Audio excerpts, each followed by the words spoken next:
Ladies and gentlemen, my name is Barry Courant. I'm just an average citizen. I'm neither a Democrat, Republican, Independent, Conservative, or Liberal. However, I have voted for candidates or issues from all sides, depending on which seems to be the most valid at the time. I am a pragmatic realist. I ask you to look up those words and determine if you, the viewer, are also more inclined to follow that thinking. There are people who are staunch Democrats or Republicans and will fight to the death to defend their party.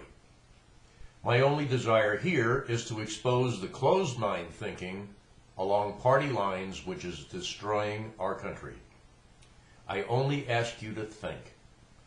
The really interesting part of this is you don't have to give up your party affiliation.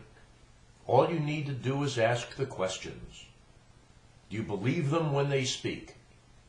You've all heard the joke that asks, do you know when a politician is lying? When his lips are moving? All I ask is look beyond the rhetoric and the things they say that make it rosy and see what's actually behind the curtain that Monty Hall is pointing to.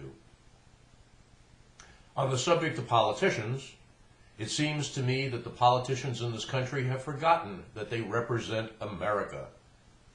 When a Democrat or Republican introduces a bill or an amendment, the procedure now is to determine if it's acceptable to their party and their specific constituents, and in some cases only the contributors or lobbyists.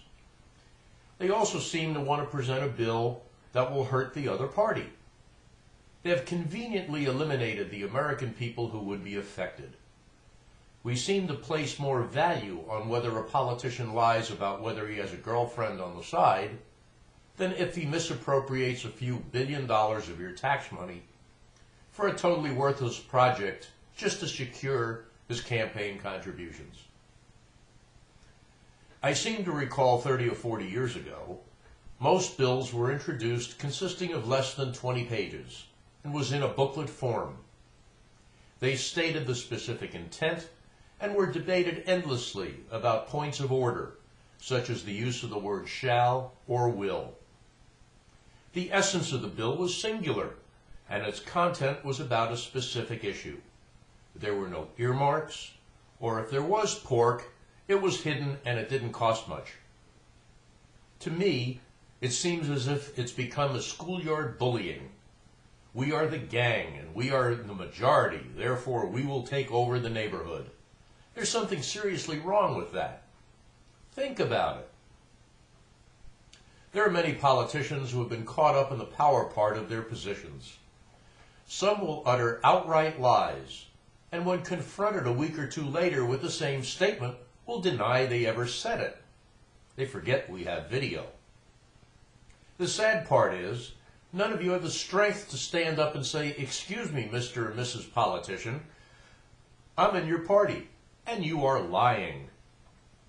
Or even just deceiving people by not stating the entire truth. "I will not raise taxes," is one statement, "in the next 6 months." They don't tell you that. But as soon as we need the money for a certain project, zoom, we find a way to get the money. It's lying. No matter what, it's lying. On the subject of pork and earmarks and just frivolous waste, you politicians seem to forget you're spending tax money or borrowed money with no regard to what value it produces. In essence, you really have been robbing the citizens of this country for so long that you feel it's normal business not to take responsibility for your actions. The purpose of this video is not to point fingers at any specific individuals, although Lord knows there are many on both sides of the house to choose from. But I've used just a few as examples because they are so blatant that they deserve recognition. Rather, it's a call to action to send a message to our representatives that we, the people, are now watching them very closely, and we will see when they are slinging the BS, and will remember how they lie to us when election time comes around. Let's discuss the health care bill or bills, since they are the most obvious topic. How can an 1,100-page bill be created in 2 weeks? Then why was it imperative to be passed in 2 days? When asked about certain items within the bill, the authors of the bill didn't have a clue as to what the terms were. Does that give you pause to wonder who created it and what possible impact it would have on America? What special interest group?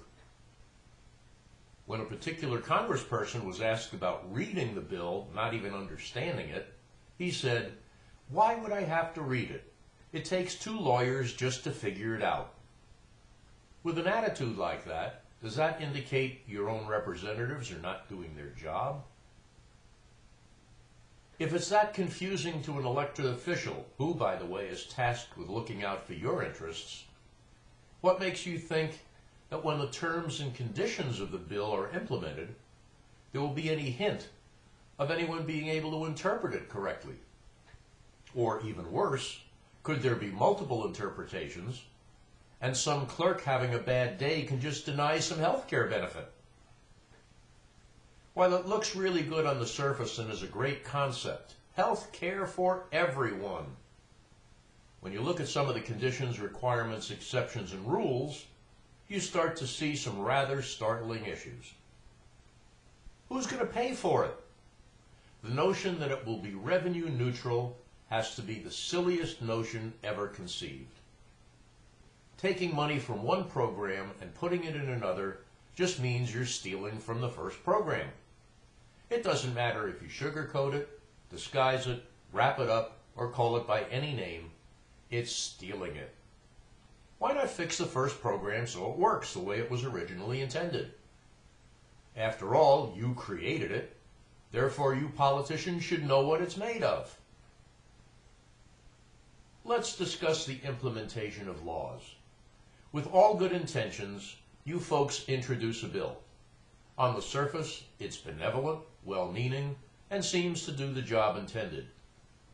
Then it's put into place and you find out there are ambiguities which allow abuse of that law. In many instances, you just wash your hands of it and allow the abuse to continue. Why? It seems that once you put an entitlement in place, it takes more than a crowbar to undo the damage. There are laws pertaining to grants that have been on the books for decades, and the money just keeps getting allocated. Why? Because it's easier just to sign off on it than to go back and say this is enough. I would venture a guess that every politician has a minimum of 3 of these entitlements in their state. These are special interest payoffs, plain and simple. It's called corruption when it hits the courts in the private sector, but it's overlooked in Congress. Yet you not only allow it, you encourage it. Whatever happened to your campaign promises to uphold the Constitution and represent all your constituents? Let's assume you have some form of insurance, whether it be Medicare or employer-paid or your own private-based.